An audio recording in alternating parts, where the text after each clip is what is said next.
If can happen right here in Metro Manila, mas lalo pa sa ibang lugar. Kasi nakakatakot po rito, this is cash, we're handling cash, kinakailangan mo talaga mas mahigpit ang pag-implement nito para masiguro na makarating doon sa tunay na benepisyaryo. Thank you, distinguished sponsor. I'm just happy to witness that the two of you speaking to each other finally. Mr.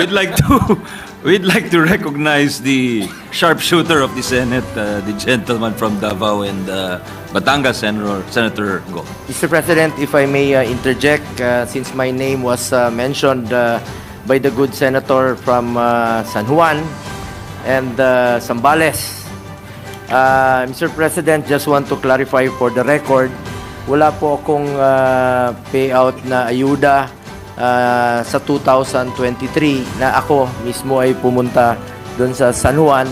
Nevertheless, dapat po walang pinipili ang pagbibigay ng ayuda. Dapat po ang pagpapagamit ng gym, pagpapagamit ng venue sa lugar, ay dapat po ipagamit yan sa Pilipino. Pera ng tao yan. Wala pong may-ari niyan. So, wala pong dapat ipili. Tulong yun eh.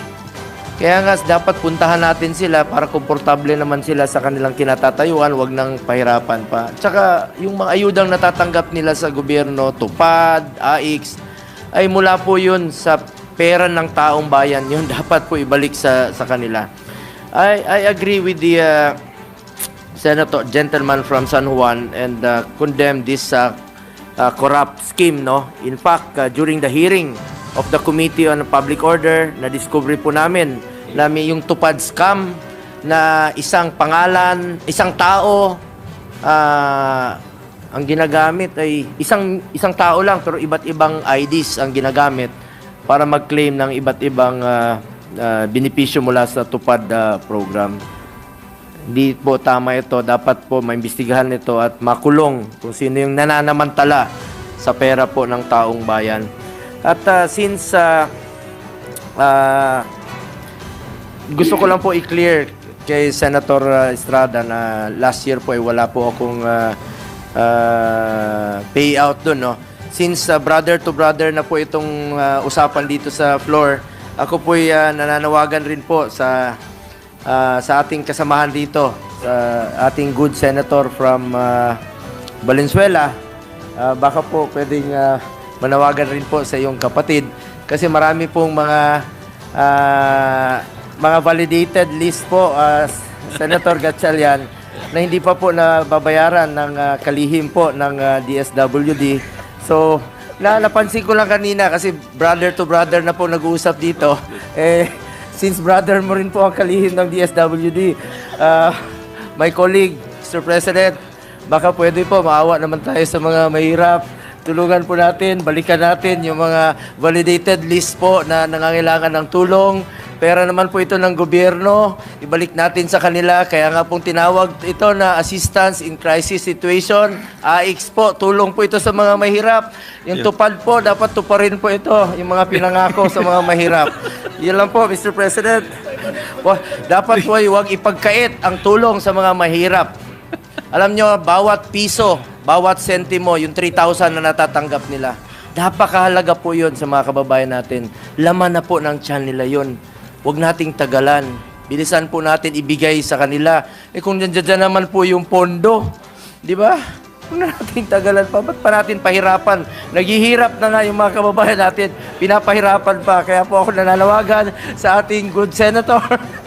Since brother to brother na ito, please lang po, Senator Gatchalian, panawagan po sa iyong brother. Mr. President, magmalasakit kayo kay Senator. Magmalasakit tayo sa mga mahirap nating kababayan. Huwag po sa akin, magmalasakit po tayo sa mga kababayan nating mahirap na nangangailangan po ng tulong, lalong-lalo na po yung mga biktima po ng bagyo, baha, disaster, sunog. Ako mismo, pinuntahan ko na po yun, mula Apari hanggang Hulom, mula Batanes, napuntahan ko na yun, Lindol. Nakita ko po yung totoong sitwasyon. At alam po ng ating good senator from Valenzuela, dahil dati rin po siyang mayor, at alam ko po na matulungin rin po ang ating good senator from Valenzuela. At siyempre, ang kalihim ng ating DSWD, matulungin rin po. Yun lang po.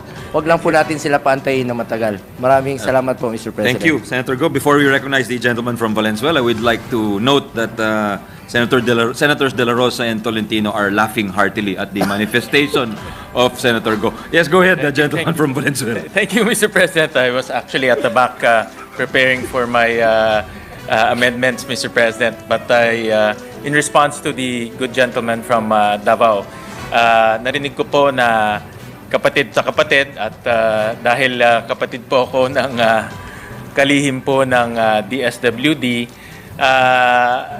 ang masasabi ko lang ho, ipapaabot ho natin yung mga sentimento po ng mga kasamahan ho natin patungkol po sa pagbibigay ng tulong at ng suporta sa mga kababayan natin na nangangailangan.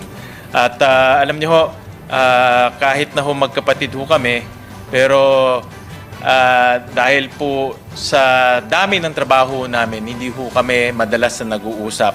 At sinusubukan ho namin na yung trabaho namin ay magampanan ho namin ng mabuti. Pero sa ating kasama si Senator from Davao, alam ko ho na ang puso niya ay para tumulong. At nakita ko ho yan maraming beses nung pumunta ho siya sa Valenzuela, nung kami po ay nasunugan, at pumunta ho siya sa iba't ibang lugar. At ako ay humahanga ho sa kanya dahil binibigyan niya ho ng oras, ng puso, at higit sa lahat malasakit po yung mga nangangailangan. At ako ay naniniwala na ang kalihim po ng DSWD, pareho po yung kanilang layunin na tumulong. At pareho rin po yung kanilang layunin na magbigay po ng suporta doon sa mga nangangailangan. Kaya ang simpleng ano ko lang ho simpleng reply o ang simpleng response ko ho sa ating kasama na makakaabot ho yung kanyang sentimento. Pero makakaasa ho siya na sa aking pagkaalam sa aking kapatid, matulungin rin siya tulad din po ng ating kaibigan na si Senator Bongo. Pareho ho silang may malasakit sa kapwa. At ako'y natutuwa po dahil sila ho pareho yung kanyang direksyon na tumulong. Maraming salamat, Ginoong Pangulo. Thank you, gentleman from Salamat Valenzuela. po, Senator Gatchalian, Mr. President. At sana po'y maisakatuparan na po ito this year dahil talaga pong nangangailangan po yung mga kababayan nating mahirap. Huwag po natin ipagkait sa kanila yung tulong na mula sa gobyerno. Ako nga mismo, tumutulong rin po ako mula sa aking opisina. Dahil bawat piso, bawat sentimo ay napakahalaga po sa ating mga kababayang mahirap. Maraming salamat po from Estrada to Estrada, Gatchalian to Gatchalian. From Go to Bato.